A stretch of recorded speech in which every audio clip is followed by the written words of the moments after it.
ಪ್ರಧಾನಿ ನರೇಂದ್ರ ಮೋದಿ 12 ವರ್ಷಗಳ ಆಡಳಿತ ಪೂರ್ಣಗೊಳಿಸಿದ ಹಿನ್ನೆಲೆಯಲ್ಲಿ ಬಿಜೆಪಿ ವತಿಯಿಂದ ಸಂಭ್ರಮಾಚರಣೆ. ಪ್ರಧಾನಿ ನರೇಂದ್ರ ಮೋದಿ ಅವರ 12 ವರ್ಷಗಳ ಆಡಳಿತವು ದೇಶದ ಅಭಿವೃದ್ಧಿಗೆ ಹೊಸ ದಿಕ್ಕಿ ನೀಡಿದ್ದು, ಅವರು ಇಂದು ವಿಶ್ವನಾಯಕರಾಗಿ ಹೊರಹೊಮ್ಮಿದ್ದಾರೆ ಎಂದು ಮಾಜಿ ಸಚಿವೆ ಶಶಿಕಲಾ ಜೊಲ್ಲೆ ಹಾಗೂ ವಿಧಾನ ಪರಿಷತ್ ಮಾಜಿ ಸದಸ್ಯ ಮಹಾಂತೇಶ ಕವಟಗಿಮಠ ಹೇಳಿದರು. ನಗರದ ಬಿಜೆಪಿ ಕಚೇರಿಯಲ್ಲಿ ಪ್ರಧಾನಿ ನರೇಂದ್ರ ಮೋದಿ ಅವರ 12 ವರ್ಷಗಳ ಆಡಳಿತ ಪೂರ್ಣಗೊಂಡ ಹಿನ್ನೆಲೆಯಲ್ಲಿ ಆಯೋಜಿಸಿದ್ದ ಸಂಭ್ರಮಾಚರಣೆ ಹಾಗೂ ಸುದ್ದಿಗೋಷ್ಠಿಯಲ್ಲಿ ಮಾತನಾಡಿದ ಅವರು, ಜನಸೇವೆಯೇ ಆಡಳಿತದ ಮೂಲಮಂತ್ರ ಎಂಬುದನ್ನು ಮೋದಿಯವರು ತಮ್ಮ ಕಾರ್ಯಶೈಲಿಯ ಮೂಲಕ ದೇಶಕ್ಕೆ ತೋರಿಸಿಕೊಟ್ಟಿದ್ದಾರೆ ಎಂದು ಹೇಳಿದರು.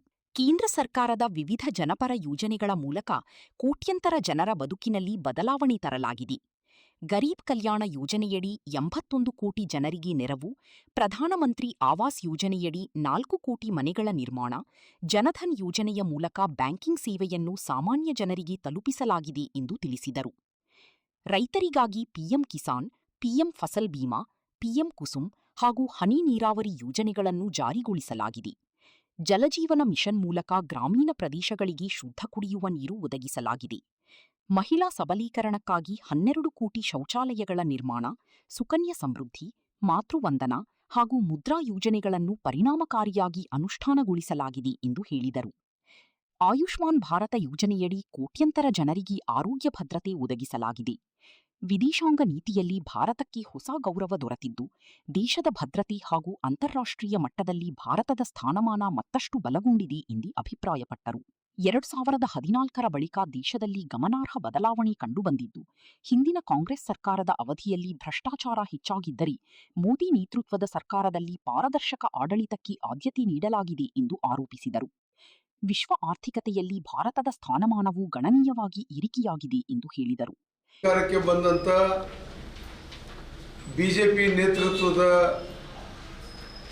ಎನ್ಡಿಎ ಸರ್ಕಾರ, ಸನ್ಮಾನ್ಯ ನರೇಂದ್ರ ಮೋದಿಯವರ ನೇತೃತ್ವದ ಸರ್ಕಾರ 12 ವರ್ಷಗಳ ಯಶಸ್ವಿ ನಾಯಕತ್ವದ ಹಿನ್ನೆಲೆಯಲ್ಲಿ ಇವತ್ತು ಈ ಮಾಧ್ಯಮಗೋಷ್ಠಿಯನ್ನು ಕರೆಯಲಾಗಿದೆ. ಈ ದೇಶದ ದಿಕ್ಕನ್ನು ಬದಲಿಸಿರ್ತಕ್ಕಂಥ ನಾಯಕತ್ವ ನರೇಂದ್ರ ಮೋದಿಯವರ ನಾಯಕತ್ವ. ಭಾರತದ ಪ್ರಧಾನಿಯಾಗಿ ಪ್ರಥಮ ದಿನ ನೇತೃತ್ವ ವಹಿಸಿಕೊಂಡ ನಂತರ ನಾಯಕತ್ವ ಅನ್ನೋದು ಪ್ರಜಾತಂತ್ರ ವ್ಯವಸ್ಥೆಯಲ್ಲಿ ದೇಶದ ಸೇವೆ, ದೇಶದ ಸೇವಕ ಅಂತಕ್ಕಂಥ ಸಂದೇಶವನ್ನು ಕೊಟ್ಟವರು ನರೇಂದ್ರ ಮೋದಿಯವರು. ಭಾರತದ ಪ್ರಜಾತಂತ್ರ ವ್ಯವಸ್ಥೆಯಲ್ಲಿ ನಾಯಕತ್ವ ಅನ್ನೋದು ಅದನ್ನು ಜನರನ್ನು ಆಳುವ ನಾಯಕತ್ವ ಅಲ್ಲ, ಜನರನ್ನ ಸೇವೆ ಮುಖಾಂತರ ಜನರ ಕೇಂದ್ರ ಸರ್ಕಾರದ ಯೋಜನೆಗಳನ್ನು ತುಳಿತಕ್ಕೆ ಒಳಗಾದಂಥ ಸಾಮಾನ್ಯ ಜನರ ಮನೆ ಬಾಗಿಲಿಗೆ ತಲುಪಿಸುವುದೇ ನನ್ನ ಕರ್ತವ್ಯ ಅಂತಕ್ಕಂಥ ನಾಯಕತ್ವವನ್ನು ಕೊಟ್ಟವರು ನರೇಂದ್ರ ಮೋದಿಯವರು. ಅಂಥ ನಾಯಕತ್ವದ ಸಾಧನೆಗಳನ್ನು ಹೇಳಬೇಕಾದ್ರೆ ಒಂದು ಮಾಧ್ಯಮದ ಗೋಷ್ಠಿಯಲ್ಲಿ ಹೇಳಿ ಮುಗಿಸ್ಲಿಕ್ಕೆ ಸಾಧ್ಯ ಇಲ್ಲ. ಫಲಾನುಭವಿಗಳಿಗೆ ಪಿಎಂ ಗರೀಬ್ ಕಲ್ಯಾಣ ಯೋಜನೆಯನ್ನು ಕೊಟ್ಟವರು ನರೇಂದ್ರ ಮೋದಿಯವರು. ಯಾರು ಇವತ್ತು ಕರ್ನಾಟಕದಲ್ಲಿ 10 kg ಅಕ್ಕಿಯನ್ನು ನಾನು ಕೊಟ್ಟಿದ್ದೀನಿ ಅಂತೇಳಿ ಹೇಳ್ತಕ್ಕಂಥ ಸಿದ್ದರಾಮಯ್ಯ ಅವರ ಅಕ್ಕಿಯಲ್ಲಿ ಮೂಲ ಪಾಲುದಾರರು ನರೇಂದ್ರ ಮೋದಿ ಸರ್ಕಾರದ. ಪಿಎಂ ಆವಾಸ್ ಯೋಜನೆಯಲ್ಲಿ 4 ಕೋಟಿ ಮನೆಗಳನ್ನು ಕೊಟ್ಟವರು ನರೇಂದ್ರ ಮೋದಿಯವರು. ಡೈರೆಕ್ಟ್ ಬೆನಿಫಿಟ್ ಟ್ರಾನ್ಸ್ಫರ್, ಕೇಂದ್ರ ಸರ್ಕಾರದ ಒಂದು ಯಾವುದೇ ಯೋಜನೆ ಸಾಮಾನ್ಯ ಬಡವನ ಮನೆ ಬಾಗಿಲಿಗೆ ಹೋಗಲಿ ಮುಟ್ಲಿಕ್ಕೆ ಕಾರಣ ಜನ್ಧನ್ ಅಂತಕ್ಕಂಥ ಕಾರ್ಯಕ್ರಮವನ್ನು ಮಾಡಿ ಸಾಮಾನ್ಯ ಬಡವನು ಸಹಿತ ಖಾತೆಯನ್ನು ತೆಗಿಲಿಕ್ಕೆ ಅವಕಾಶ ಮಾಡಿಕೊಟ್ಟವರು ಮೋದಿಯವರು. ಅನೇಕ ಜನ ವಿರೋಧ ಪಕ್ಷದ ನಾಯಕರು ಮೋದಿಯನ್ನು ನಿಮ್ಮ ದುಡ್ಡು ಹಾಕೋದಾನೆ ಅಂತೇಳಿ ಮಾತನಾಡಿದರು. ಆದರೆ ಮೋದಿಯವರ ಉದ್ದೇಶ, ನಾನು ಕೇಂದ್ರದಿಂದ 10 ರೂಪಾಯಿ ಬಿಡುಗಡೆ ಮಾಡಿದರೆ ನೇರವಾಗಿ ಬಡವನಿಗೆ 10 ರೂಪಾಯಿ ಸಿಗಬೇಕು ಅನ್ನೋದು ನರೇಂದ್ರ ಮೋದಿಯವರ ಯೋಜನೆ. ಅದಕ್ಕಾಗಿ ಜನ್ಧನ್ ಖಾತೆಯನ್ನು ಪ್ರಾರಂಭ ಮಾಡೋದ್ರ ಮುಖಾಂತರ ಹಿಂದೆ ಕೇಂದ್ರ ಸರ್ಕಾರ ಮಂಜೂರಾತಿ ಮಾಡಿದರೆ ಅದು ರಾಜ್ಯ ಸರ್ಕಾರಕ್ಕೆ ಬರಬೇಕು, ಅಲ್ಲಿಂದ ಜಿಲ್ಲಾಧಿಕಾರಿಗಳಿಗೆ ಬರಬೇಕು, ಅಲ್ಲಿಂದ ತಹಸೀಲ್ದಾರ್ಗೆ ಬರಬೇಕು, ಅಲ್ಲಿಂದ ತಲಾಟಿಗೆ ಬರಬೇಕು. ಅದ ನಂತರ ಸಾಮಾನ್ಯ ಬಡವನಿಗೆ ತಲುಪಿದ್ದನ್ನು ನಾವೆಲ್ಲ ನೋಡಿದ್ದೇವೆ. ಹಿಂದೆ ಕಾಂಗ್ರೆಸ್ಸಿನ ಪ್ರಧಾನಮಂತ್ರಿ ರಾಜೀವ್ ಗಾಂಧಿ ಅವರು ಅದನ್ನು ಹೇಳಿದರು, 1 ರೂಪಾಯಿ ಬಿಡುಗಡೆ ಆದರೆ 15 ಪೈಸೆ ಮುಟ್ತದೆ ಅಂತೇಳಿ. ಅದಕ್ಕಾಗಿ ಮೋದಿಯವರು ಡೈರೆಕ್ಟ್ ಬೆನಿಫಿಟ್ ಟ್ರಾನ್ಸ್ಫರ್ ಯೋಜನೆಯನ್ನು ಜಾರಿಗೆ ತಂದು 44 ಲಕ್ಷ ಕೋಟಿ ವಿತರಣೆಯನ್ನು ಈ ಮುಖಾಂತರ ಮಾಡಲಾಗಿದೆ. ಆಯುಷ್ಮಾನ್ ಭಾರತದ ಯೋಜನೆಯಲ್ಲಿ 55 ಕೋಟಿ ಹೆಚ್ಚು ಜನರಿಗೆ ಸಹಿತ ಉಚಿತವಾಗಿರ್ತಕ್ಕಂಥ ಚಿಕಿತ್ಸೆಯನ್ನು ಆಯುಷ್ಮಾನ್ ಭಾರತದ ಯೋಜನೆಯಲ್ಲಿ ನರೇಂದ್ರ ಮೋದಿಯವರು ಇವತ್ತು ಕೊಟ್ಟಿದ್ದಾರೆ. ಹಿಂದೆ ಬಡವಣಿಗೆ ರೋಗ ಬಂದಾಗ ಹೊಲ ಮಾರ್ತಕ್ಕಂಥ ಅಥವಾ ಜಮೀನು ಮಾರ್ತಕ್ಕಂಥ, ಅಡವು ಇಡ್ತಕ್ಕಂಥ ಅಥವಾ ಬಂಗಾರವನ್ನು ಮಾರಿ ಆಸ್ಪತ್ರೆಗೆ ಹೋಗ್ತಕ್ಕಂಥ ವ್ಯವಸ್ಥೆ ಇತ್ತು. ಆದರೆ ಮೋದಿ ಸರ್ಕಾರ ಅಧಿಕಾರಕ್ಕೆ ಬಂದ ನಂತರ ಇವತ್ತು ಆಯುಷ್ಮಾನ್ ಭಾರತದ ಯೋಜನೆಯಲ್ಲಿ 5 ಲಕ್ಷ ರೂಪಾಯಿ ಚೆಕ್ಕನ್ನು ಕಿಸೆಯಲ್ಲಿ ಇಟ್ಕೊಂಡು ಆಸ್ಪತ್ರೆಗೆ ಹೋಗ್ತಕ್ಕಂಥ ವ್ಯವಸ್ಥೆಯನ್ನು ಮಾಡಿದ್ದು ಮೋದಿ ಸರ್ಕಾರ. ಇದರ ಜೊತೆಗೆ PM ಕಿಸಾನ್ ಯೋಜನೆಯನ್ನು ತರುವುದರ ಮುಖಾಂತರ ರೈತನ ಖಾತೆಗಳಿಗೆ 6,000 ರೂಪಾಯಿಗಳನ್ನು ಕೊಡ್ತಕ್ಕಂಥ ಯೋಜನೆಯನ್ನು ಜಾರಿಗೆ ತಂದರು. ಕರ್ನಾಟಕದಲ್ಲಿ ಯಡಿಯೂರಪ್ಪನವರು 4,000 ರೂಪಾಯಿ ಕೊಡೋದ್ರ ಮೂಲಕ 10,000 ರೂಪಾಯಿಯನ್ನು ಕೊಡ್ತಕ್ಕಂಥ ಯೋಜನೆಯನ್ನು ಜಾರಿಗೆ ತಂದಿದ್ದು ನರೇಂದ್ರ ಮೋದಿ ಸರ್ಕಾರ. PM ಕೌಶಲ್ಯ ವಿಕಾಸ್ ಯೋಜನೆಯಲ್ಲಿ 1.3 ಕೋಟಿ ಜನರಿಗೆ ಪ್ರಮಾಣ ಪತ್ರವನ್ನು ನೀಡಲಾಗಿದೆ. ಜಲಜೀವನ್ ಮಿಷನ್, ಶುದ್ಧ ಕುಡಿಯುವ ನೀರು ಅನ್ನೋದು ಶ್ರೀಮಂತರ ಮನೆಯಲ್ಲಿತ್ತು. ಸಾಮಾನ್ಯ ಬಡವನು ಸಹಿತ ಶುದ್ಧವಾಗಿರ್ತಕ್ಕಂಥ ಮಿನರಲ್ ವಾಟರ್ ಕುಡಿಬೇಕು ಅನ್ನೋದು ಮೋದಿ ಸರ್ಕಾರದ ಯೋಜನೆ. ಅದಕ್ಕಾಗಿ ಜಲಜೀವನ್ ಮಿಷನ್ ಅನ್ನು ಜಾರಿಗೆ ತರುವುದರ ಮುಖಾಂತರ 15.79 ಕೋಟಿ ಕುಟುಂಬಗಳಿಗೆ ನಲ್ಲಿ ಮೂಲಕ ಶುದ್ಧ ನೀರನ್ನು ಕೊಡ್ತಕ್ಕಂಥ ಯೋಜನೆಯನ್ನು ಜಾರಿಗೆ ತಂದಿದ್ದಾರೆ. ಇದರ ಜೊತೆಗೆ PM ಫಸಲ್ ಬಿಮಾ ಯೋಜನೆ, ಹಿಂದೆ ರೈತನ ಬೆಳೆ ಅಕಾಲಿಕ ಮಳೆಗೆ ತುತ್ತಾದರೆ ಅಥವಾ ಪ್ರವಾಹಕ್ಕೆ ತುತ್ತಾದರೆ ಯಾವುದೇ ವಿಮೆ ಯೋಜನೆ ಭಾರತ ಸರ್ಕಾರ ಮಾಡಿರಲಿಲ್ಲ. ಆದರೆ ಮೋದಿಯವರು ಅಧಿಕಾರಕ್ಕೆ ಬಂದ ನಂತರ ಕೊಟ್ಟಿರ್ತಕ್ಕಂಥ ವಿಶೇಷವಾಗಿರ್ತಕ್ಕಂಥ ಯೋಜನೆ PM ಫಸಲ್ ಬಿಮಾ ಯೋಜನೆ. ಸುಮಾರು 78.4 ಕೋಟಿ ಜನರಿಗೆ ಸುಮಾರು ಇದನ್ನು ನಷ್ಟವನ್ನು ಸರಿದೂಗಿಸಲಿಕ್ಕೆ 1.8 ಲಕ್ಷ ಕೋಟಿ ಮೊತ್ತದ ಕ್ಲೇಮ್ಗಳನ್ನು ಇವತ್ತು ನೀಡಲಾಗಿದೆ. ಮೊನ್ನೆ ಹಿಮ ಮಳೆ ಬಂತು, ದ್ರಾಕ್ಷಿ ಬೆಳೆ ಹಾಳಾಯಿತು, ದಾಳಿಂಬೆ ಹಾಳಾಯಿತು. ಹೀಗೆ ರೈತನಿಗೆ ರಕ್ಷಣೆಗೆ ಬರ್ತಕ್ಕಂಥ ಯೋಜನೆ PM ಫಸಲ್ ಬಿಮಾ ಯೋಜನೆಯನ್ನು ಕೊಟ್ಟದ್ದು ಮೋದಿ ಸರ್ಕಾರ. PM ಅಗ್ರಿಕಲ್ಚರ್ ಇರಿಗೇಷನ್ ಯೋಜನೆಯಲ್ಲಿ ಸುಮಾರು 97 ಲಕ್ಷ ಹೆಕ್ಟೇರ್ ಜಮೀನಿಗೆ ನೀರಾವರಿಯನ್ನು ಕೊಡ್ತಕ್ಕಂಥ ಕಾರ್ಯಕ್ರಮವನ್ನು ಮೋದಿ ಸರ್ಕಾರ ಕೊಟ್ಟಿದೆ. PM ಕುಸುಮ್ 20.42 ಲಕ್ಷ ಸೌರಶಕ್ತಿ ಪಂಪ್ಗಳನ್ನು ಅಳವಡಿಕೆ ಮಾಡಲಾಗಿದೆ. ಸಂಪರ್ಕ ಕ್ರಾಂತಿ ಯೋಜನೆಯಲ್ಲಿ ರೈತ ಬೆಳೆಯತಕ್ಕಂಥ ಮಾಲನ್ನು ಮಾರುಕಟ್ಟೆಗೆ ತರಲಿಕ್ಕೆ ಕಿಸಾನ್ ರೈಲುಗಳನ್ನ ಸುಮಾರು 2,000 ರೈಲುಗಳನ್ನ ಕೊಡ್ತಕ್ಕಂಥ ಯೋಜನೆಯನ್ನು ಜಾರಿಗೆ ತಂದಿದ್ದು ಮೋದಿ ಸರ್ಕಾರ. ಸಾಯಿಲ್ ಹೆಲ್ತ್ ಕಾರ್ಡ್, ರೈತನ ಜಮೀನಿನ ಮಣ್ಣಿನ ಸಂರಕ್ಷಣೆ ಮಾಡಲಿಕ್ಕೆ ಸಾಯಿಲ್ ಹೆಲ್ತ್ ಕಾರ್ಡ್ ಯೋಜನೆಯನ್ನು ಜಾರಿಗೆ ತಂದರು. ಇವತ್ತು ಸಾಯಿಲ್ ಹೆಲ್ತ್ ಕಾರ್ಡ್ ಕೊಡ್ತಕ್ಕಂಥವ್ರು ಅಗ್ರಿಕಲ್ಚರ್ ಡಿಪಾರ್ಟ್ಮೆಂಟ್ನವ್ರು. ನಮಗೇನು ಅನ್ನಿಸ್ತದೆ, ಇದು ಕರ್ನಾಟಕದಲ್ಲಿರ್ತಕ್ಕಂಥ ಕಾಂಗ್ರೆಸ್ ಸರ್ಕಾರ ಕೊಟ್ಟಿರ್ಬೋದು ಅಂತ. ಆದರೆ ದಯವಿಟ್ಟು ಮಾಧ್ಯಮದ ಸ್ನೇಹಿತರು ಗಮನಿಸಬೇಕು, this has been implemented by government of India. ಕೃಷಿ ಇಲಾಖೆ ಭಾರತ ಸರ್ಕಾರ ಮಾಡಿರ್ತಕ್ಕಂಥ ಯೋಜನೆಯನ್ನು implementing agency is the state of Karnataka. ಇದು ಕೇಂದ್ರದ ಯೋಜನೆ, ಮೋದಿ ಕೊಟ್ಟಿರ್ತಕ್ಕಂಥ ಯೋಜನೆ ಅಂತೇಳಿ ಹೇಳಿಕೆ ನಾನು ಬಯಸ್ತಾ ಇದ್ದೀನಿ. ಉಜ್ವಲ ಯೋಜನೆಯನ್ನು ಕೊಟ್ಟಿದ್ದಾರೆ. ಉಜ್ವಲದಿಂದ ಕೊಟ್ಟಿರ್ತಕ್ಕಂಥ ಯೋಜನೆಯಲ್ಲಿ LPG ಗ್ಯಾಸ್ ಅನ್ನೋದು ಶ್ರೀಮಂತರ ಮನೆಯ ಸ್ವತ್ತಾಗಿತ್ತು. ಬಡವರ ಮನೆ ಬಾಗಿಲಿಗೂ ಸಹಿತ ಸೌರಶಕ್ತಿಯನ್ನು ಕೊಡೋದ್ರ ಮೂಲಕ ಈ ಉಜ್ವಲ 10.51 ಕೋಟಿ LPG ಕನೆಕ್ಷನ್ಗಳನ್ನು ಕೊಡ್ತಕ್ಕಂಥ ಕೆಲಸವನ್ನು ಮಾಡಿದ್ದು ಭಾರತ ಸರ್ಕಾರ, NDA ಸರ್ಕಾರ, ಮೋದಿಯವರ ಸರ್ಕಾರ ಅಂತಕ್ಕಂಥ ಮಾತನ್ನು ಈ ಸಂದರ್ಭದಲ್ಲಿ ಹೇಳ್ತಾ, ಯಾವ ಹೆಣ್ಣು ಮಗಳು ಸ್ವಾಭಿಮಾನದಿಂದ ಬದುಕಬೇಕು, ಹಳ್ಳಿಯಲ್ಲಿರ್ತಕ್ಕಂಥ ಹೆಣ್ಣು ಮಗಳು ಶೌಚಾಲಯಕ್ಕೆ ಹೋಗಬೇಕಾದ್ರೆ ಸೂರ್ಯೋದಯಕ್ಕಿಂತ ಮುಂಚೆ ಶೌಚಾಲಯಕ್ಕೆ ಹೋಗಬೇಕಾಗಿತ್ತು. ಅಂಥ ಹೆಣ್ಣು ಮಕ್ಕಳ ಸ್ವಾಭಿಮಾನದಿಂದ ಬದುಕಲಿಕ್ಕೆ ಶೌಚಾಲಯಗಳ ನಿರ್ಮಾಣಕ್ಕೆ ಒತ್ತು ಕೊಟ್ಟವರು ಸನ್ಮಾನ್ಯ ನರೇಂದ್ರ ಮೋದಿಯವರು. 12 ಕೋಟಿ ಶೌಚಾಲಯಗಳ ನಿರ್ಮಾಣ ಮಾಡೋದ್ರ ಮೂಲಕ ಮಹಿಳೆಯರು ಸುರಕ್ಷತೆಯಿಂದ, ಗೌರವದಿಂದ ಬದುಕಲಿಕ್ಕೆ, ಸ್ವಾಭಿಮಾನದಿಂದ ಬದುಕಲಿಕ್ಕೆ ಈ ಸ್ವಚ್ಛ ಭಾರತ ಮಿಷನನ್ನು ಕೊಡ್ತಕ್ಕಂಥ ಕೆಲಸವನ್ನು ಮಾಡಿದ್ದು ಮೋದಿ ಸರ್ಕಾರ. ಬರೀ ಇದು ಗೌರವದಿಂದ ಬದುಕ್ತಕ್ಕಂಥ ವಿಚಾರ ಅಲ್ಲ. ಎಲ್ಲಿ ಬಯಲು ಶೌಚ ಇರ್ತದೆ, ಆರೋಗ್ಯವಂತ ಸಮಾಜ ನಿರ್ಮಾಣ ಆಗಲಿಕ್ಕೆ ಸಾಧ್ಯ ಇಲ್ಲ. ಎಲ್ಲಿ ಶೌಚಾಲಯ ಇರ್ತದೆ ಆರೋಗ್ಯವಂತ ಸಮಾಜವನ್ನು ಕಟ್ಟಲಿಕ್ಕೆ ಸಾಧ್ಯ ಇದೆ. ಆ ಹಿನ್ನೆಲೆಯಲ್ಲಿ ಈ ಶೌಚಾಲಯಗಳ ನಿರ್ಮಾಣಕ್ಕೆ ಒತ್ತು ಕೊಟ್ಟವರು ನರೇಂದ್ರ ಮೋದಿಯವರು. ಹೆಣ್ಣು ಮಕ್ಕಳಿಗೆ PM ಮುದ್ರಾ ಯೋಜನೆಯನ್ನು ಕೊಡ್ತಕ್ಕಂಥ ಕೆಲಸವನ್ನು ಮಾಡಿ ಸುಮಾರು 35 ಕೋಟಿ ಉದ್ಯಮಿದಾರರಿಗೆ ಮುದ್ರಾ ಯೋಜನೆಯಲ್ಲಿ ಸಹಾಯವನ್ನು ಮಾಡಿದ್ದಾರೆ. NRLM ಸ್ವಸಹಾಯ ಸಂಘಗಳಿಗೆ 10 ಕೋಟಿ ಮಹಿಳೆಯರನ್ನು ಸೇರ್ಪಡೆ ಮಾಡುವುದರ ಮುಖಾಂತರ 58,000 ಕೋಟಿ ಅಧಿಕ ಬಂಡವಾಳವನ್ನು ಈ ಸೆಲ್ಫ್ ಹೆಲ್ಪ್ ಗ್ರೂಪ್, ತಮ್ಗೆ ಗೊತ್ತಿರಲಿ, ಕರ್ನಾಟಕದಲ್ಲಿರ್ತಕ್ಕಂಥ ಸ್ವಸಹಾಯ ಸಂಘಗಳಿಗೆ ಕೊಡ್ತಕ್ಕಂಥ ಅನುದಾನ it has been disperse by the government of India. ಇದು ಮೋದಿಯವರು ಕೊಟ್ಟಿರ್ತಕ್ಕಂಥ ಯೋಜನೆ, ತಮ್ಗೆ ಗೊತ್ತಿರಲಿ ಅಂತಕ್ಕಂಥ ಮಾತನ್ನು ಸಹಿತ ಈ ಸಂದರ್ಭದಲ್ಲಿ ಹೇಳ್ತಾ, ಇಂಥ ಅನೇಕ ಯೋಜನೆಗಳನ್ನು ವಿಶೇಷವಾಗಿ IIT IIMಗಳು ದೊಡ್ಡ ನಗರಗಳಿಗೆ ಸೀಮಿತವಾಗಿದ್ದಂಥ ಯೋಜನೆಗಳು. ಕರ್ನಾಟಕದಲ್ಲಿರ್ತಕ್ಕಂಥ ಒಬ್ಬ ಸಾಮಾನ್ಯ ಬಡ ರೈತನ ಮಗ IITಗೆ ಹೋಗ್ಬೇಕಾದ್ರೆ ಓನ್ಲಿ ದೇವೇರ್ ಇನ್ ಲಿಮಿಟೆಡ್ ಸಿಟೀಸ್. ಅದು ಮುಂಬೈ ಮಹಾನಗರ ಆಗಿರ್ಬೋದು, ದೆಹಲಿ ಆಗಿರ್ಬೋದು, ಕಲ್ಕತ್ತಾ ಆಗಿರ್ಬೋದು. ಮೋದಿ ಸರ್ಕಾರ ಬಂದ ನಂತರ 16 ಇದ್ದಂಥ IITಗಳು ಎಕ್ಸ್ಟ್ರಾ ಎಡಿಷನಲ್ ಆಗಿ 23 IITಗಳ ನಿರ್ಮಾಣ ಆಗಿದೆ. IIMಗಳು ಬರೀ 13 ಇತ್ತು ಭಾರತದಲ್ಲಿ, ಹೊಸದಾಗಿ 21 IIMಗಳ ನಿರ್ಮಾಣ ಮಾಡಿದ್ದಾರೆ.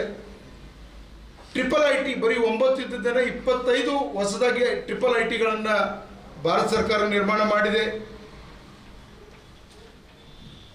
ಸ್ಟಾರ್ಟಪ್ ಇಂಡಿಯಾದಲ್ಲಿ ಸುಮಾರು 1.47 ಲಕ್ಷ ಸ್ಟಾರ್ಟಪ್ಗಳನ್ನ ಮಾಡಲಾಗಿದೆ. ಸ್ಟಾರ್ಟಪ್ ಹಿನ್ನೆಲೆ ಉದ್ದೇಶ, ಯಾವುದೇ ಒಬ್ಬ ಯುವಕ ಗ್ರಾಜ್ಯುಯೇಟ್ ಆದರೆ ಸ್ವಂತ ಉದ್ಯೋಗವನ್ನು ಮಾಡಲಿಕ್ಕೆ DPR ಮಾಡಬೇಕಾಗ್ತದೆ. ಸಂಬಂಧಪಟ್ಟಂಥ ರಾಜ್ಯ ಸರ್ಕಾರ, ಕೇಂದ್ರ ಸರ್ಕಾರದ ಯೋಜನೆಗಳ ಬಗ್ಗೆ ಮಾಹಿತಿ ಒದಗಿಸಬೇಕಾಗ್ತದೆ. We have to link with the bankers, bank ಜೊತೆಗೆ ಲಿಂಕ್ ಮಾಡಬೇಕಾಗ್ತದೆ. ಇದಕ್ಕೆ ಸ್ಟಾರ್ಟಪ್ಗಳಿಗೆ ಸಹಿತ ಸಹಾಯ ಮಾಡತಕ್ಕಂಥ ಭಾರತದಲ್ಲಿ ಸುಮಾರು 1.97 ಲಕ್ಷ ನೋಂದಾಯಿತ ಸ್ಟಾರ್ಟಪ್ಗಳನ್ನ ಭಾರತ ಸರ್ಕಾರ ಮಾಡಿದೆ ಅಂತಕ್ಕಂಥ ಮಾತನ್ನು ಈ ಸಂದರ್ಭದಲ್ಲಿ ಹೇಳ್ತಾ, ಇಂಥ ಅನೇಕ ಜನಪರ ಕಾರ್ಯಕ್ರಮಗಳನ್ನು ಕೊಡುವುದರ ಮೂಲಕ ಮೋದಿ ಸರ್ಕಾರ ಜನರ ಭಾವನೆಗಳಿಗೆ, ಸ್ವಾತಂತ್ರ್ಯ ಬಂದು 75 ವರ್ಷಗಳ ನಂತರ ಜನಪರ ಆಡಳಿತವನ್ನು ಕೊಟ್ಟವರು ನರೇಂದ್ರ ಮೋದಿಯವರು ಅಂತಕ್ಕಂಥ ಮಾತನ್ನು ಭಾಳ ಸ್ಪಷ್ಟವಾಗಿ ಹೇಳಿಕೆ ನಾನು ಬಯಸ್ತಾ ಇದ್ದೀನಿ. ಇಂಥ ಅನೇಕ ಯೋಜನೆಗಳನ್ನು ಕೊಡೋದ್ರ ಮೂಲಕ ಇವತ್ತು ಆಯುಷ್ಮಾನ್ ಭಾರತದ ಒಂದೇ ಒಂದು ಮಾಹಿತಿಯನ್ನು ಕೊಡ್ತೀನಿ, ನಂತರ ಸಹೋದರಿ ಶ್ರೀಮತಿ ಜೊಲ್ಲೆ ಅವರು ಮಾತನಾಡಲಿದ್ದಾರೆ. ಆಯುಷ್ಮಾನ್ ಭಾರತದಡಿಯಲ್ಲಿ 42 ಕೋಟಿ ಕಾರ್ಡ್ಗಳನ್ನು ವಿತರಣೆ ಮಾಡಲಾಗಿದೆ. ತಮ್ಗೆ ಗೊತ್ತಿರಲಿ, BPL ಇರ್ತಕ್ಕಂಥ ಪ್ರತಿಯೊಬ್ಬ ಸಾಮಾನ್ಯ ಬಡವನಿಗೆ 5 ಲಕ್ಷದವರೆಗೆ ಉಚಿತ ಕೋಟಿಯನ್ನು ಕೊಡ್ತಕ್ಕಂಥ ಯೋಜನೆಯಲ್ಲಿ ಭಾರತ ದೇಶದಲ್ಲಿ 11 ಕೋಟಿಗೆ ಹೆಚ್ಚು ಚಿಕಿತ್ಸೆಗಳನ್ನು ಈ ಯೋಜನೆಯಲ್ಲಿ ಈಗಾಗಲೇ ಜನರು, the people have been benefited under the scheme. ನಿಮ್ಗೆ ಗೊತ್ತಿರಲಿ, ಇವತ್ತು ಕಿಡ್ನಿ ಟ್ರಾನ್ಸ್ಪ್ಲಾಂಟ್ ಮಾಡಬೇಕಾದ್ರೆ ಇವತ್ತು ವೆಚ್ಚ ಸುಮಾರು 8 ರಿಂದ 9 ಲಕ್ಷ ರೂಪಾಯಿ ಖರ್ಚು ಬರ್ತದೆ.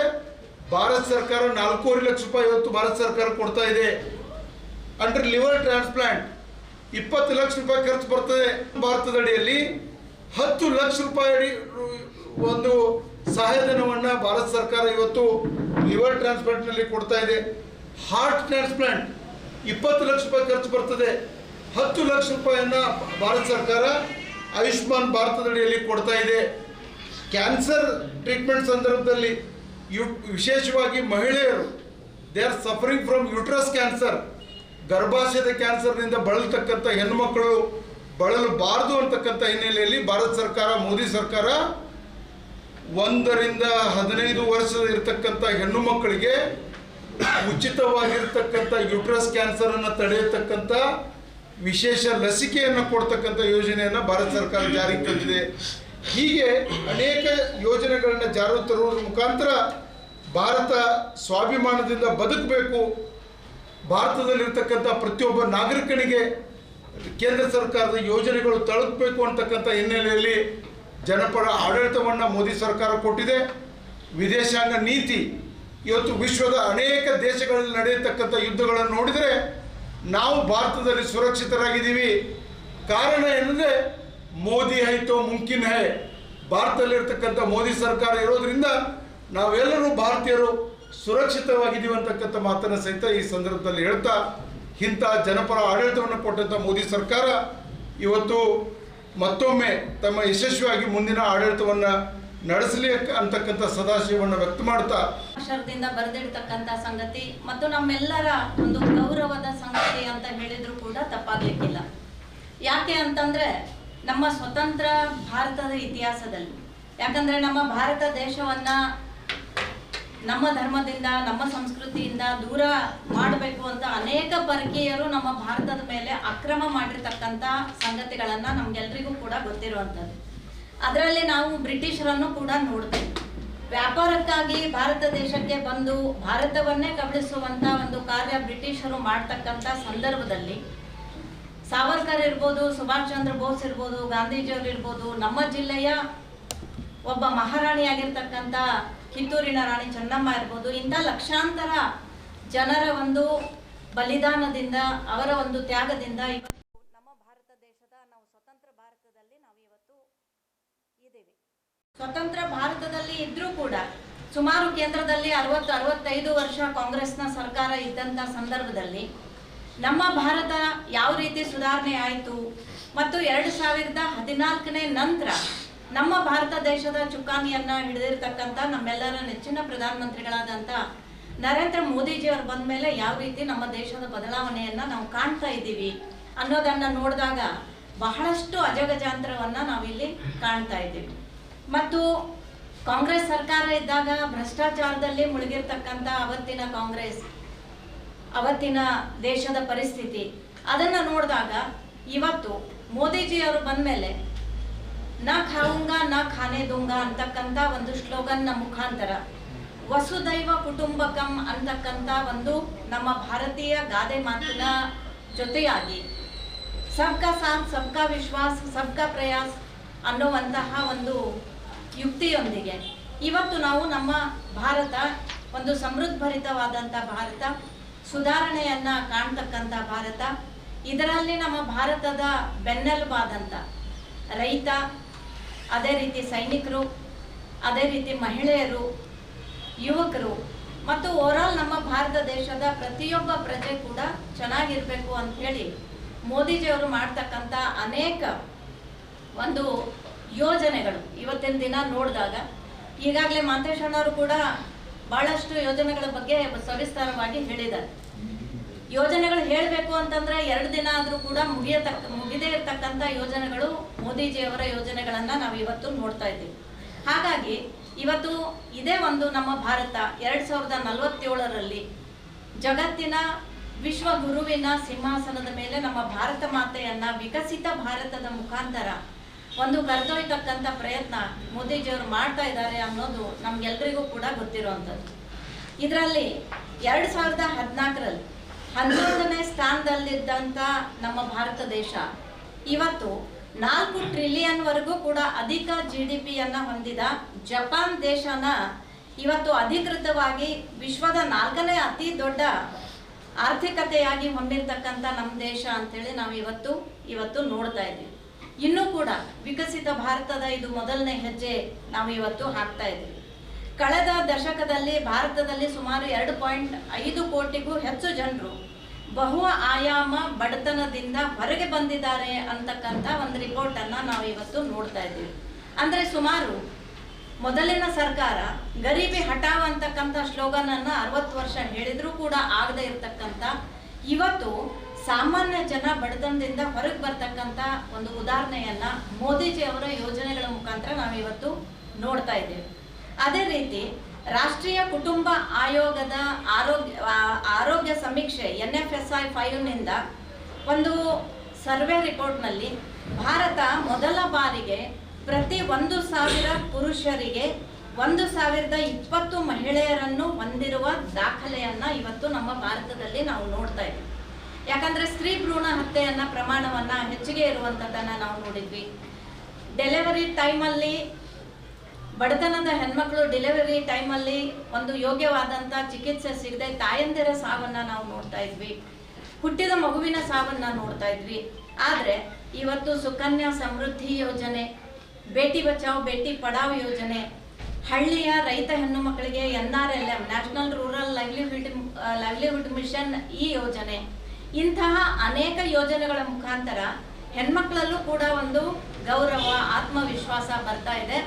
ನಮ್ಮ ಮನೆಯಲ್ಲಿ ಒಂದು ಹೆಣ್ಣು ಮಗು ಆದರೂ ಕೂಡ ಯಾವುದೇ ರೀತಿಯ ತೊಂದರೆ ಇಲ್ಲ, ಅದು ಸ್ವಾಭಿಮಾನದಿಂದ ಬದುಕಬಹುದು ಅಂತಕ್ಕಂಥ ಒಂದು ವಿಶ್ವಾಸದೊಂದಿಗೆ ಮೊದಲು ನಮಗೆ ಗಂಡ್ಮಕ್ಳ ಪುರುಷರ ಸಂಖ್ಯೆಯನ್ನು ನೋಡಿದಾಗ ಹೆಣ್ಮಕ್ಳ ಸಂಖ್ಯೆ ತುಂಬ ಕಡಿಮೆ ಇರ್ತಿತ್ತು. ಆದರೆ ಇವತ್ತು 1,000 ಪುರುಷರ ಸಂಖ್ಯೆ ನೋಡಿದಾಗ 1020 ಜನ ಹುಡುಗಿಯರ ಒಂದು ಜನ್ಮ ಕೂಡ ಇವತ್ತು ನಾವಿಲ್ಲಿ ನೋಡ್ತಾ ಇದ್ದೀವಿ. ಅದೇ ರೀತಿ ಉಜ್ವಲ ಯೋಜನೆಯಲ್ಲೂ ಕೂಡ ಸುಮಾರು 10-11 ಸಾವಿರ ಹೆಣ್ಣು ಮಕ್ಕಳು, ಯಾಕಂದ್ರೆ ನಾವು ಇವತ್ತು 21ನೇ ಶತಮಾನ ಅಂತ ಹೇಳ್ತೀವಿ, ಕಂಪ್ಯೂಟರ್ ಯುಗ ಅಂತ ಹೇಳ್ತೀವಿ, ಆದರೂ ಕೂಡ ನಮ್ಮ ದೇಶದಲ್ಲಿ ಸುಮಾರು 11 ಕೋಟಿ ಹೆಣ್ಮಕ್ಕಳ ಮನೆಯಲ್ಲಿ ಗ್ಯಾಸ್ ಇರಲಿಲ್ಲ ಅಂತಕ್ಕ ಸತ್ಯವನ್ನು ಕೂಡ ನಾವು ನೋಡಿದ್ವಿ. ಆದರೆ 2014 ನಂತರ ಮೋದಿಜಿಯವರು ಬಂದ ಮೇಲೆ ಸುಮಾರು 10 ಕೋಟಿಗಿಂತನೂ ಜಾಸ್ತಿ ಮನೆಗಳಲ್ಲಿ ಹೆಣ್ಮಕ್ಳ ಕಣ್ಣು ಒರೆಸುವಂತಹ ಒಂದು ಕಾರ್ಯ ಈ ಉಚಿತವಾಗಿ ಉಜ್ವಲ ಗ್ಯಾಸ್ ಸಿಲಿಂಡರ್ ಕೊಡೋದ್ರ ಮುಖಾಂತರ ಇವತ್ತು ನಾವು ಅದನ್ನ ನೋಡ್ತಾ ಇದ್ದೀವಿ. ಇಲ್ಲಿ ಒಂದು ಸರ್ವೆಯನ್ನು ನೋಡಿದಾಗ ಸುಮಾರು 1.5 ಲಕ್ಷ ಅಕಾಲಿಕ ಮರಣಗಳು ಮತ್ತು ಶ್ವಾಸೋಶ್ವಾಸದ ಮರಣಗಳನ್ನ ನಾವು ಹೆಣ್ಮಕ್ಳಲ್ಲಿ ನೋಡ್ತಾ ಇದ್ವಿ. ಆದರೆ ಈ ಉಜ್ವಲ ಗ್ಯಾಸ್ ಅನ್ನ ಕೊಟ್ಟ ಮೇಲೆ ಆ ಮರಣದ ಸಂಖ್ಯೆ ಕೂಡ ಕಡಿಮೆ ಬಂತು. ಯಾಕಂದ್ರೆ ಹಿಂದಿನ ಮಹಿಳೆಯರು ಹೊಗೆಯನ್ನ ತಡ್ಕೊಳ್ಳುವಂತ ಶಕ್ತಿ ಹೊಂದಿರಲಿಲ್ಲ, ಮನೆಯಲ್ಲಿ ಹೊಗೆ ಇರೋದ್ರಿಂದ ಅವರ ಆರೋಗ್ಯಕ್ಕೂ ಕೂಡ ತೊಂದರೆ ಆಗ್ತಿತ್ತು ಅನ್ನೋದನ್ನ ಇವತ್ತು ನಾವು ನೋಡ್ತಾ ಇದ್ದೀವಿ. ಎಲ್ಲರೂ ಕೂಡ ರೈತ ನಮ್ಮ ದೇಶದ ಬೆನ್ನೆಲುಬು ಅನ್ನುವಂತ ಭಾಷಣ ಮಾತ್ರ ಮಾಡ್ತಿದ್ರು. ಆದ್ರೆ ಕರ್ನಾಟಕ ಸರ್ಕಾರದಲ್ಲೂ ಕೂಡ ಯಡಿಯೂರಪ್ಪಾಜಿಯವರು ಇದ್ದಾಗ ರೈತರಗೋಸ್ಕರ ಅನೇಕ ಯೋಜನೆಗಳನ್ನು ಮಾಡಿರುವಂತ ರೀತಿಯಲ್ಲಿ ಇವತ್ತು ಪ್ರಧಾನಮಂತ್ರಿಗಳು ಕೂಡ ಕಿಸಾನ್ ಸಮ್ಮಾನ್ ಯೋಜನೆ ಅಂತಕ್ಕಂಥ ವರ್ಷಕ್ಕೆ 6,000 ಬರ್ತಕ್ಕಂಥ ರೈತರಿಗೆ ಈ ಒಂದು ಯೋಜನೆ ಕೂಡ ಪ್ರಾರಂಭ ಮಾಡಿದ್ರು. ಒಂದು ಬಟನ್ ಅನ್ನ ದಿಲ್ಲಿಯಲ್ಲಿ ಒತ್ತಿದಾಗ ಅದರಲ್ಲಿ 1 ನಯಾ ಪೈಸಾ ಕೂಡ ಕಡಿತ ಆಗದೇನೆ ಎಷ್ಟು ಬೆನಿಫಿಷರಿಗೆ ಅಮೌಂಟ್ ರಿಲೀಸ್ ಆಗಿರುತ್ತೋ ಅಷ್ಟು ಡೈರೆಕ್ಟ್ ಆಗಿ ಅವರ ಒಂದು ಖಾತೆಗೆ ಬರುವಂತ ಈ ಒಂದು ಡಿಜಿಟಲೈಸೇಷನ್ ಅನ್ನು ಕೂಡ ಮೋದಿಜಿಯವರು ಬಂದ ಮೇಲೆ ನಮ್ಮ ದೇಶದಲ್ಲಿ ಆಗಿರೋದನ್ನ ನಾವು ನೋಡ್ತಾ ಇದ್ದೀವಿ. ಸುಮಾರು 11 ಕೋಟಿಗಿಂತ ಜಾಸ್ತಿ ರೈತರಿಗೆ ಈ ಒಂದು ಫಂಡ್ ಬರ್ತದೆ. ಅದೇ ರೀತಿ PM ಅಗ್ರಿಕಲ್ಚರ್ ಇರಿಗೇಷನ್ ಯೋಜನೆಯಲ್ಲೂ ಕೂಡ ನಮ್ಮ ಹನಿ ನೀರಾವರಿಗೆ 97 ಲಕ್ಷಕ್ಕಿಂತನೂ ಜಾಸ್ತಿ ರೈತರ ಅಕೌಂಟ್ಗೆ ಇವತ್ತು ಸಬ್ಸಿಡಿಯಲ್ಲಿ ದುಡ್ಡು ಬರ್ತಾ ಇದೆ. PM ಫಸಲ್ ಬಿಮಾ ಯೋಜನಾ ಈಗಾಗಲೇ ಹೇಳಿದ್ದಾರೆ. ಅದೇ ರೀತಿ ನಮ್ಮ PM ಕುಸುಮ್ ಯೋಜನೆ, ಯಾಕಂದ್ರೆ ರೈತ ಅಂತಂದ್ಮೇಲೆ ಅವನಿಗೆ ನೀರು ಎಷ್ಟು ಇಂಪಾರ್ಟೆಂಟೋ ಅಷ್ಟು ಕರೆಂಟ್ ಕೂಡ ಇಂಪಾರ್ಟೆಂಟ್ ಇರ್ತದೆ. ನೀರು ಬರಬೇಕು ಅಂತಂದ್ರೆ ಕರೆಂಟ್ ಇದ್ರೆ ಮಾತ್ರ ಆ ನೀರು ಬರುವಂತ ವ್ಯವಸ್ಥೆಗೆ ರೈತರು ಕೂಡ ಸ್ವಾಭಿಮಾನದ ಜೀವನವನ್ನ ಬದುಕಬೇಕು, ಅವ್ರಿಗೂ ಕೂಡ ಯಾವುದೇ ರೀತಿ ತೊಂದರೆ ಆಗಬಾರ್ದು ಅಂತ ಹೇಳಿ ಸುಮಾರು 20.42 ಲಕ್ಷ ಅನ್ನದಾತರಿಗೆ ಸೌರಶಕ್ತಿ ಪಂಪ್ಗಳನ್ನ ಅಳವಡಿಸುವಂತ ಕಾರ್ಯ ಮೋದಿ ಸರ್ಕಾರದಿಂದ ಇವತ್ತು ಎಲ್ಲ ಕಡೆನೂ ಕೂಡ ಆಗಿದೆ.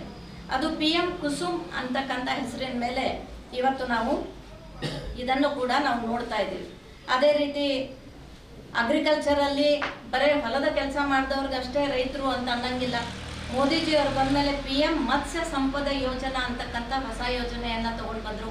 ಯಾಕಂದ್ರೆ ಮೀನುಗಾರಿಕೆ ಕೂಡ ಇದು ಕೃಷಿಯಲ್ಲಿ ಅಳವಡಿಸಿ ಆ ಮೀನು ಸಾಕಾಣಿಕೆ ಮಾಡ್ತಕ್ಕಂಥವ್ರಿಗೂ ಕೂಡ ಈ ಕೃಷಿಯ ಯೋಜನೆಗಳನ್ನ ಅವ್ರಿಗೂ ಕೂಡ ಮಾಡುವಂಥದ್ದಾಯ್ತು. ಅದೇ ರೀತಿ ಪಶು ಸಂಗೋಪನೆಗಾಗಿ ರಾಷ್ಟ್ರೀಯ ಪಶುಧನ್ ಮಿಷನ್ ಅಂತಕ್ಕಂಥ ಒಂದು ಯೋಜನೆ ಕೂಡ ಮೋದಿಜಿಯವರು ತಂದ ಮೇಲೆ ನಮ್ಮ ರೈತರಿಗೆ ಅದು ಕೂಡ ಬೆನಿಫಿಟ್ ಆಗಿದೆ. ಈ ರೀತಿಯಾಗಿ ಸ್ವಚ್ಛ ಭಾರತ್ ಮಿಷನ್, ಈಗಾಗಲೇ ಅಣ್ಣವ್ರು ಹೇಳಿದಾಗೆ ಮಹಿಳೆಯರ ಒಂದು ಮರ್ಯಾದೆಯ ಪ್ರಶ್ನೆ, ಶೌಚಾಲಯಗಳ ಒಂದು 12 ಕೋಟಿಗಿಂತ ಜಾಸ್ತಿ ಶೌಚಾಲಯಗಳನ್ನು ಕೂಡ ಇವತ್ತು ನಮ್ಮ ದೇಶದಲ್ಲಿ ಮಾಡಿರುವಂಥದ್ದಾಯ್ತು. PM ಆವಾಸ್ ಯೋಜನೆ ಇದು ಬಹಳಷ್ಟು ಪ್ರಾಮುಖ್ಯವಾದಂಥ ಯೋಜನೆ. ಯಾಕಂದ್ರೆ ಯಾರಿಗೆ ಜಾಗ ಇರಂಗಿಲ್ಲ, ಸೈಟ್ ಇರಲ್ಲ, ಯಾರಿಗೆ ಮನೆ ಇರಲ್ಲ ಅಂಥವ್ರಿಗೆ ಮನೆ ಕಟ್ಟಿಕೊಡುವಂಥ ಪ್ರಧಾನ ಮಂತ್ರಿ ಆವಾಸ್ ಯೋಜನೆಯಲ್ಲಿ ಸುಮಾರು ಮನೆಗಳನ್ನ ಇವತ್ತು ಪ್ರಧಾನ ಮಂತ್ರಿಗಳು ಕಟ್ಟಿರುವಂಥ ನಮ್ಮ ದೇಶದಲ್ಲಿ ಉದಾಹರಣೆಗಳನ್ನ ನಾವು ನೋಡ್ತಾ ಇದ್ವಿ. ಇದರಲ್ಲಿ ನಾನು ವಿಶೇಷವಾಗಿ ಹೇಳೋದಂದ್ರೆ, ಯಾಕಂದ್ರೆ ಈ ಮನೆಗಳು ಸಿಗೋದು ಬಡತನ ಕುಟುಂಬದಲ್ಲಿ ಕೆಲವೊಂದು ಸಾರಿ ಬಹಳಷ್ಟು ಬಾರಿ ನಾವು ನೋಡಿದಾಗ ಗಂಡ ಕುಡುಕ ಇದ್ದ ಅಂತಂದ್ರೆ ಆ ಹೆಂಡತಿ ಮತ್ತು ಮಕ್ಕಳ ಭವಿಷ್ಯದ ಯಾವ ಕ್ಷಣಗಳನ್ನ ಅವರು ಎನಿಸ್ತಿರ್ತಾರ ಅನ್ನೋದನ್ನ ನಾವು ನೋಡ್ತಾ ಇದ್ದೀವಿ. ಯಾವ ಕ್ಷಣದಲ್ಲಿ ಆ ಗಂಡ ಬರ್ಬೋದು, ಮನೆಯಿಂದ ಹೆಂಡತಿನ ಹೊರಗೆ ತೆಗಿಬೋದು, ಮಕ್ಕಳಿಗೆ ತೊಂದರೆ ಮಾಡ್ಬೋದು. ಆದ್ರೆ ಪ್ರಧಾನ ಮಂತ್ರಿಗಳು PM ಆವಾಸ್ ಯೋಜನೆ ಕೊಡುವಂಥ ಸಂದರ್ಭದಲ್ಲಿ ಆ ಮನೆಯೊಡತಿಯ ಹೆಸರಿನ ಮೇಲೆ, ಹೆಣ್ಮಗಳ ಹೆಸರು ಮೇಲೇನೆ ಪ್ರಧಾನ ಮಂತ್ರಿ ಆವಾಸ್ ಯೋಜನೆಯ ಮನೆಗಳನ್ನು ಇವತ್ತು ಕೊಡುವಂಥದ್ದು. ಇದು ಕೂಡ ಬಹಳಷ್ಟು ಸಂತಸ ತರುವಂಥ ಮತ್ತು ಒಂದು ಅಭಿವೃದ್ಧಿಯ ಕಾರ್ಯ ಅಂತ ಹೇಳ್ಬೋದು. ಸುಮಾರು 4 ಕೋಟಿಗಳಿಗಿಂತನೂ ಹೆಚ್ಚು ಮನೆಗಳನ್ನು ಇವತ್ತಿಗೆ ಪ್ರಧಾನ ಮಂತ್ರಿ ಆವಾಸ್ ಯೋಜನೆಯಲ್ಲಿ ನಾವು ಕೊಡ್ತಾ ಇದ್ದೀವಿ. ಮಾತೃ ವಂದನಾ ಯೋಜನೆ ಇದು ಕೂಡ ಬಹಳ ಇಂಪಾರ್ಟೆಂಟ್ ಯೋಜನೆ. ಯಾಕಂದ್ರೆ BPL ಹೋಲ್ಡರ್ ಯಾರು ಬಡತನದಲ್ಲಿ ಇರ್ತಕ್ಕಂಥ ಆ ಕುಟುಂಬದಲ್ಲಿ ಇರ್ತಕ್ಕಂಥ ತಾಯಿ ಗರ್ಭವತಿ ಆದ್ಲು ಅಂತಂದ್ರೆ ನಾವು ಶ್ರೀಮಂತ ಮನೆಗಳಲ್ಲಿ ನೋಡ್ತೀವಿ, ಯಾರಾದರೂ ಅಲ್ಲಿ ಗರ್ಭಿಣಿ ಆದರೆ ಆ ಹೆಣ್ಮಗಳನ್ನ ಎಷ್ಟು ಕಾಳಜಿಪೂರ್ವಕವಾಗಿ ನೋಡ್ತೀವಿ, ಅವಳಿಗೆ ಬೇಕಾಗಿರುವಂತಹ ಪೌಷ್ಟಿಕ ಆಹಾರದ ಬಗ್ಗೆ ಕಾಳಜಿ ಮಾಡ್ತೀವಿ, ಮಗುವಿನ ಬೆಳವಣಿಗೆ ಬಗ್ಗೆ ಕಾಳಜಿ ಮಾಡ್ತೀವಿ, ಅವಳ ಡಿಲಿವರಿ ಬಗ್ಗೆ ಕಾಳಜಿ ಮಾಡ್ತೀವಿ. ಆದರೆ ಬಡತನದಲ್ಲಿ ಇರ್ತಕ್ಕಂಥ ದಿನಗೂಲಿ ಮಾಡ್ತಕ್ಕಂಥ ಹೆಣ್ಣು ಮಕ್ಕಳಿಗೂ ಕೂಡ ಇದರಿಂದ ತೊಂದರೆ ಆಗಬಾರ್ದು. ಹಾಗಾಗಿ ಮಗುವಿನ ಸಾವು ಆಗ್ತಿತ್ತು ಮತ್ತು ತಾಯಿಯ ಸಾವು ಕೂಡ ಆಗ್ತಿತ್ತು. ಹಾಗಾಗಿ ಪ್ರಧಾನಮಂತ್ರಿ ನರೇಂದ್ರ ಮೋದಿಜಿಯವರು ಅವರಿಗೆ ಮಾತೃವಂದನಾ ಅಂತಕ್ಕಂಥ ಸ್ಕೀಮನ್ನು ಮಾಡಿದ್ದಾರೆ. ಸುಮಾರು 4 ಕೋಟಿಗಿಂತ ಹೆಚ್ಚು ಬಡತನದಲ್ಲಿ ಗರ್ಭಿಣಿ ಅವಸ್ಥೆಯಲ್ಲಿರ್ತಕ್ಕಂಥ ಹೆಣ್ಮಕ್ಳು ಇದರ ಲಾಭವನ್ನ ಪಡಿತಾ ಇದ್ದಾರೆ. ಇದು ಅಂಥ ಗರ್ಭಿಣಿ ತಾಯಂದ್ರಿಗೆ 5,000 ರೂಪಾಯಿ ಅವರ ಡಿಲಿವರಿ ಮತ್ತು ಅವರ ಪೌಷ್ಟಿಕ ಆಹಾರಕ್ಕೆ ಕೊಡುವಂಥ ಸ್ಕೀಮನ್ನು ಸುಮಾರು 2019ರಿಂದನೂ ಕೂಡ ಪ್ರಾರಂಭ ಆಗಿದೆ. ಇಲ್ಲಿವರೆಗೂ ಕೂಡ ಪ್ರಾರಂಭ ಇದೆ. ಯಾಕಂದರೆ ಅದರಿಂದ ತಾಯಿ ಮತ್ತು ಮಗುವಿನ ಆರೋಗ್ಯ ಕೂಡ ಚೆನ್ನಾಗಿರಬೇಕು ಅಂತೇಳಿ. ವಿಶೇಷವಾಗಿ ಇನ್ನೊಂದು ಅಂತಂದರೆ ಮಗು ಹೊಟ್ಟೆಯಲ್ಲಿದ್ದಾಗಲೂ ಚೆನ್ನಾಗಿರಬೇಕು, ಅದು ಹುಟ್ಟಿದ ಮೇಲೂ ಕೂಡ ಚೆನ್ನಾಗಿರಬೇಕು ಅಂಥೇಳಿ ಮಹಿಳಾ ಮತ್ತು ಮಕ್ಕಳ ಕಲ್ಯಾಣ ಇಲಾಖೆಯ ಒಂದು ಖಾತೆಯಿಂದ ಪೋಷಣ್ ಅಭಿಯಾನ್ ಅಂತಕ್ಕಂಥ ಒಂದು ಸ್ಕೀಮನ್ನು 2018-19ರಿಂದ ಕೇಂದ್ರ ಸರ್ಕಾರದಲ್ಲಿ ಪ್ರಾರಂಭ ಮಾಡಿದರು. ಸುಮಾರು ಅದು 2019-20 ಬಂದರೂ ಕೂಡ ನಮ್ಮ ಕರ್ನಾಟಕದಲ್ಲಿ ಪ್ರಾರಂಭ ಆಗಿರಲಿಲ್ಲ. ಆದರೆ ಭಾರತೀಯ ಜನತಾ ಪಾರ್ಟಿಯ ಸರ್ಕಾರ ಬಂದ ಮೇಲೆ ಅದನ್ನು ಮೊದಲ ಬಾರಿಗೆ ನಾವು ಇಲ್ಲಿ ಪ್ರಾರಂಭ ಮಾಡಿರುವಂಥದ್ದನ್ನು ಕೂಡ ನಿಮ್ಮ ಗಮನಕ್ಕೆ ನಾನು ತರುವಂಥದ್ದನ್ನು ಮಾಡ್ತೇನೆ. ಅದೇ ರೀತಿ ಈ ಮಹಿಳಾ ಹಾತ್ ಅಂತ ಹೇಳಿ ಯಾರು ಉದ್ಯೋಜಕ ಮಹಿಳೆಯರಿದ್ದಾರೆ ಅವರಿಗೆ ಆನ್ಲೈನ್ನಲ್ಲಿ ಮಾರುಕಟ್ಟೆ ಸಂಪರ್ಕ ಪಡ್ಕೊಳ್ಳುವಂಥದ್ದು ಕೂಡ ಯೋಜನೆ ಮೋದಿಜಿಯವರ ಒಂದು ಅವಧಿಯಲ್ಲಿ ಆಗಿದೆ. ಅದೇ ರೀತಿ ಹೆಣ್ಮಕ್ಳ ನಂತರ ಯುವಕರು ಕೂಡ ನಮ್ಮ ದೇಶದ ಒಂದು ಆಧಾರ ಸ್ತಂಭ. ಯುವಕರ ಕೈಗೂ ಕೂಡ ನಮಗೆ ಉದ್ಯೋಗ ಅವಕಾಶಗಳು ಇರಬೇಕು ಅಂತ ಹೇಳಿ PM ಕೌಶಲ್ಯ ಅಭಿವೃದ್ಧಿ ಯೋಜನೆ ಇದು ವಿಶೇಷವಾಗಿ ಯುವಕರಿಗಾಗಿ ಸುಮಾರು 1.6 ಕೋಟಿ ನಮ್ಮ ದೇಶದ ಯುವಕರು ಇದರ ಲಾಭವನ್ನು ಪಡ್ಕೊಂಡು ಇದರ ಉದ್ಯಮ ಆಧಾರದ ಮೇಲೆ ಅವರಿಗೆ ತರಬೇತಿ ಸ್ಕಿಲ್ ಟ್ರೈನಿಂಗ್ ಅನ್ನು ಕೊಟ್ಟು ಅವರಿಗೆ ತಯಾರು ಮಾಡುವಂತಹ ಒಂದು ಯೋಜನೆ ಕೂಡ ಇವತ್ತು ನಮ್ಮ ದೇಶದಲ್ಲಿ ನಾವು ನೋಡ್ತಾ ಇದ್ದೀವಿ. ಅದೇ ರೀತಿ ಉದ್ಯೋಗ ಮೇಳಗಳ ಮುಖಾಂತರ, ಯಾಕಂದರೆ ಬಹಳಷ್ಟು ಯುವಕರಿಗೆ ಯಾವ ರೀತಿ ಜಾಬ್ ಹೋಗಬೇಕು ಅನ್ನೋದು ಕೂಡ ತಿಳುವಳಿಕೆ ಆಗಬೇಕು ಅಂಥೇಳಿ ಪ್ರತಿಯೊಂದು ಕಡೆ ಉದ್ಯೋಗ ಮೇಳಗಳ ಮುಖಾಂತರ ಸುಮಾರು 11 ಲಕ್ಷಕ್ಕೂ ಹೆಚ್ಚು ಉದ್ಯೋಗ ಅವಕಾಶಗಳನ್ನು ನಮ್ಮ ದೇಶದಲ್ಲಿ ಯುವಕರಿಗೆ ಇವತ್ತು ಮಾಡಿರುವಂತಹ ಮಿಷನ್ ಮೋಡ್ ನೇಮಕಾತಿ ಅಂಥೇಳಿ ಇದು ಕೂಡ ಒಂದು ಯೋಜನೆ ನಮ್ಮ ಯುವಕರಿಗೆ ಬಹಳಷ್ಟು ಲಾಭ ತಂದಿರುವಂಥದ್ದನ್ನು ನಾವು ನೋಡ್ತಾ ಇದ್ದೀವಿ. ಹಾಗಾಗಿ ಶಿಕ್ಷಣ ಸಂಸ್ಥೆಗಳು IIT ಇರ್ಬೋದು, IIM ಇರ್ಬೋದು, IIIT ಇರ್ಬೋದು, ಇವೆಲ್ಲನೂ ಕೂಡ ನಮ್ಮ ಭಾರತದಲ್ಲಿ ಇವತ್ತು ಹೆಚ್ಚು ಸಂಖ್ಯೆಯಲ್ಲಿ ನಾವು ನೋಡ್ತಾ ಇದ್ದೀವಿ. IIT 16 ಕಾಲೇಜ್ ಇದ್ದಿರೋದನ್ನು ಇವತ್ತು 23 ಕಾಲೇಜ್ಗಳನ್ನು ನೋಡ್ತಾ ಇದ್ದೀವಿ. IIM ಅಲ್ಲಿ 13 ಇರ್ತಕ್ಕಂಥದ್ದನ್ನು ಇವತ್ತು 21ಕ್ಕೆ ನೋಡ್ತಾ ಇದ್ದೀವಿ. IIIT 9 ಇರೋದನ್ನು ಇವತ್ತು 25 ನೋಡ್ತಾ ಇದ್ದೀವಿ. ಅಂದರೆ ಓವರಾಲ್ ಆಗಿ ಮಹಿಳೆಯರಿಗೆ NRLM ಮತ್ತು URLMಗಳ ಮುಖಾಂತರ ಉದ್ಯೋಗದ ಅವಕಾಶ, ಯುವಕರಿಗೂ ಕೂಡ ಟ್ರೈನಿಂಗ್ ಕೊಟ್ಟು ಅವರಿಗೆ ಉದ್ಯೋಗದ ಅವಕಾಶ, ರೈತರಿಗೂ ಕೂಡ ಬೇರೆ ಬೇರೆ ಯೋಜನೆಗಳ ಮುಖಾಂತರ ಅವ್ರಿಗೂ ಕೂಡ, ಮತ್ತು ಶಿಕ್ಷಣಕ್ಕೋಸ್ಕರನೂ ಕೂಡ ಇವತ್ತು ಶಿಕ್ಷಣ ಸಂಸ್ಥೆಗಳನ್ನು, ಸರ್ಕಾರಿ ಸಂಸ್ಥೆಗಳನ್ನು ಹೆಚ್ಚುವರಿಯಾಗಿ ಮಾಡುವಂಥದ್ದನ್ನು ಕೂಡ ಇವತ್ತು ನಾವು ನೋಡ್ತಾ ಇದ್ದೀವಿ. ಹಾಗಾಗಿ ಏರ್ಪೋರ್ಟ್ಗಳು ಕೂಡ ನಮ್ಮ ದೇಶದಲ್ಲಿ ಇವತ್ತು ಹೆಚ್ಚಾಗ್ತಾ ಇದ್ದಾವೆ. ಯಾಕಂದರೆ ಎಷ್ಟು ಏರ್ಪೋರ್ಟ್ಗಳು ಹೆಚ್ಚಾಗ್ತಾವೋ ಅಷ್ಟು ನಮಗೆ ಉದ್ಯೋಗ ಅವಕಾಶದ ಒಂದು ಅವಕಾಶ ಆಗ್ತದೆ. ಬೇರೆ ದೇಶಗಳಿಂದ ಈ ದೇಶಕ್ಕೆ ಬಂದು ವ್ಯವಹಾರ ಮಾಡುವಂಥದ್ದು ಕೂಡ ನಾವು ಇವತ್ತು ನೋಡ್ತಾ ಇದ್ದೀವಿ. ಹೀಗೆ ಆರೋಗ್ಯ ಇರ್ಬೋದು, ಇನ್ಫ್ರಾಸ್ಟ್ರಕ್ಚರ್ ಇರ್ಬೋದು, ಎಜುಕೇಷನ್ ಇರ್ಬೋದು, ಮಹಿಳೆಯರಿಗಿರ್ಬೋದು, ಇದೆಲ್ಲ ರೀತಿಯಲ್ಲಿ ಮೋದಿಜಿಯವರು ಇವತ್ತು ಮಾಡಿರುವಂಥ ಸಾಧನೆ ಬಹಳಷ್ಟು ಗಮನಾರ್ಹವಾದದ್ದು ಅಂಥೇಳಿ ನಾನು ಇಲ್ಲಿ ಹೇಳೋದಕ್ಕೆ ಬಯಸ್ತಾ ಇದ್ದೇನೆ. ವಿಶೇಷವಾಗಿ ನಾನು ಕೊನೆಯದಾಗಿ ಮಂಗಳಮುಖಿಯರು ಅಂತ ಹೇಳ್ತಾರೆ, ಟ್ರಾನ್ಸ್ಜೆಂಡರ್ ಅಂಥೇಳಿ ನಾವು ಹೇಳ್ತಾ ಇದ್ದೀವಿ. ಅವರಿಗೆ ಸಮಾಜದಲ್ಲೂ ಕೂಡ ಗೌರವ ಇರಲ್ಲ, ಮನೆಯಲ್ಲೂ ಕೂಡ ಗೌರವ ಇಲ್ಲದೆ ಇರತಕ್ಕಂಥ ಸಂದರ್ಭಗಳನ್ನು ನಾವು ನೋಡಿದ್ದೀವಿ. ಆದರೆ ಇವತ್ತು ಅವರಿಗೋಸ್ಕರ ದೇಶಾದ್ಯಂತ 12ಕ್ಕೂ ಹೆಚ್ಚು ಗರಿಮಾ ಗೃಹಗಳು ಅಂತ ಹೇಳಿ ಅವರಿಗೋಸ್ಕರ ಒಂದು ಸುರಕ್ಷಿತ ತಾಣಗಳಾಗಬೇಕು. ಹೇಗೆ ನಾವು ಹಾಸ್ಟೆಲ್ ಅಂತ ಹೇಳ್ತೀವಿ ಆ ರೀತಿ ಅವರು ಮನೆಯಿಂದ ಹೊರಗೆ ಬಂದಾಗ ಅವರಿಗೆ ಉಳ್ಕೊಳ್ಳುವಂತಹ ಒಂದು ಹಾಸ್ಟೆಲ್ಗಳಾಗಬೇಕು. ಇದು ಕೂಡ ಮೋದಿಜಿಯವರು ಇವತ್ತು ಒಂದು ವಿಕಾಸವನ್ನ ಸುಧಾರಣೆಯನ್ನ ಇವತ್ತು ತಂದಿರುವಂಥದ್ದು. UDID ಕಾರ್ಡ್, ಯಾಕಂದ್ರೆ ಅಂಗವಿಕಲರಿಗೆ ಅನುಕಂಪ ಬೇಡ, ಅವಕಾಶ ಬೇಕು ಅಂತ ಹೇಳಿ ನಾವೆಲ್ಲರೂ ಕೂಡ ಹೇಳ್ತೀವಿ. ಅವರಿಗೆ UDID ಕಾರ್ಡ್ ಇದು ಬಹಳ ಇಂಪಾರ್ಟೆಂಟು. ಹಾಗಾಗಿ ಸುಮಾರು ಇಲ್ಲಿವರೆಗೆ 1.25 ಕೋಟಿಗೂ ಹೆಚ್ಚು ಈ UDID ಕಾರ್ಡನ್ನು ಅಂಗವಿಕಲರಿಗೆ ಕೊಟ್ಟಿರುವಂಥದ್ದನ್ನು ಕೂಡ ನಾವು ಇವತ್ತು ನೋಡ್ತಾ ಇದ್ದೀವಿ. ಅಲ್ಪಸಂಖ್ಯಾತರ ಹೆಚ್ಚಿರುವಂಥ ಪ್ರದೇಶಗಳಲ್ಲಿ ಅವರಿಗೆ ಶಿಕ್ಷಣಕ್ಕೋಸ್ಕರ ಅಂಥೇಳಿ PM ಜನ ವಿಕಾಸ ಕಾರ್ಯಕ್ರಮಗಳು ಕೂಡ ಇವತ್ತು ಆಗ್ತಾ ಇದ್ದಾವೆ. ರಾಷ್ಟ್ರೀಯ ವಿದ್ಯಾರ್ಥಿ ವೇತನ, ಅಲ್ಪಸಂಖ್ಯಾತ ಮಕ್ಕಳು ಕೂಡ ಒಳ್ಳೆ ರೀತಿಯಿಂದ ಎಜುಕೇಷನ್ ಮಾಡಬೇಕು.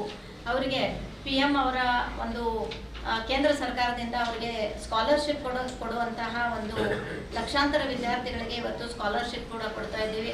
ಅದೇ ರೀತಿ ಅಲ್ಪಸಂಖ್ಯಾತರ ವಿದ್ಯಾರ್ಥಿಗಳಿಗೆ ಏಕಲವ್ಯ ಮಾದರಿಯ ವಸತಿ ಶಾಲೆಗಳು ಕೂಡ ಈಗಾಗಲೇ 728 ವಸತಿ ಶಾಲೆಗಳು ನಮ್ಮ ದೇಶದಲ್ಲಿ ಇವತ್ತು ಈ ಥರ ಶಾಲೆಗಳು ಪ್ರಾರಂಭ ಆಗಿರೋದನ್ನು ನೋಡಿದ್ದೀವಿ. ಈ ರೀತಿಯಾಗಿ ಬಹಳಷ್ಟು ಹೇಳುವಂತಹ ಯೋಜನೆಗಳಿದ್ರೂ ಕೂಡ ಇವತ್ತು ಪ್ರಾಮುಖ್ಯತೆಯಿಂದ ನಮ್ಮ ದೇಶದ ಒಂದು ಅಭಿವೃದ್ಧಿಗೋಸ್ಕರ ಮತ್ತು ದೇಶದಲ್ಲಿ ಇರ್ತಕ್ಕಂಥ ಎಲ್ಲ ಜನಾಂಗದ ಅಭಿವೃದ್ಧಿಗೋಸ್ಕರ ಪ್ರಧಾನಮಂತ್ರಿಗಳು 12 ವರ್ಷದಲ್ಲಿ ಸುಮಾರು 65 ವರ್ಷದ ಹಿಂದಿನ ಒಂದು ಅಭಿವೃದ್ಧಿಯನ್ನು ನೋಡಿದಾಗ ಇವತ್ತು ಬಹಳಷ್ಟು ಒಳ್ಳೆ ರೀತಿಯಿಂದ ಅಭಿವೃದ್ಧಿಯನ್ನು ಮಾಡ್ತಾ ಇದ್ದಾರೆ. ಹಾಗಾಗಿ ಅವ್ರ ಬಗ್ಗೆ ಎಷ್ಟು ಹೇಳಿದ್ರು ಕೂಡ ಕಡಿಮೆನೆ.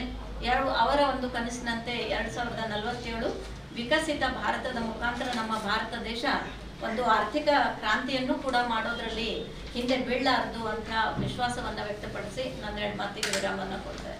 ಸುದ್ದಿಗೋಷ್ಠಿಯಲ್ಲಿ ಶಾಸಕ ದುರ್ಯೋಧನ ಐಹೊಳೆ, ಜಿಲ್ಲಾ ಬಿಜೆಪಿ ಅಧ್ಯಕ್ಷ ಸತೀಶ ಅಪ್ಪಾಜಿಗೂಳ, ಮಾಜಿ ಶಾಸಕ ಮಹೇಶ ಕುಮಟುಳ್ಳಿ, ಮಹೇಶ ಭಾತೆ, ಶಾಂಭವಿ ಅಶ್ವಥಪುರ, ದುಂಡಪ್ಪ ಬೆಂಡವಾಡಿ, ಸದಾಶಿವ ಹಳಗಂಬ್ಳಿ, ರಾಜು ಹರಗಣ್ಣವರ, ದೀಪಕ ಪಾಟೀಲ, ಶಕುಂತಲಾ ಡೋಣವಾಡಿ ಸೇರಿದಂತೆ ಬಿಜೆಪಿ ಮುಖಂಡರು ಉಪಸ್ಥಿತರಿದ್ದರು.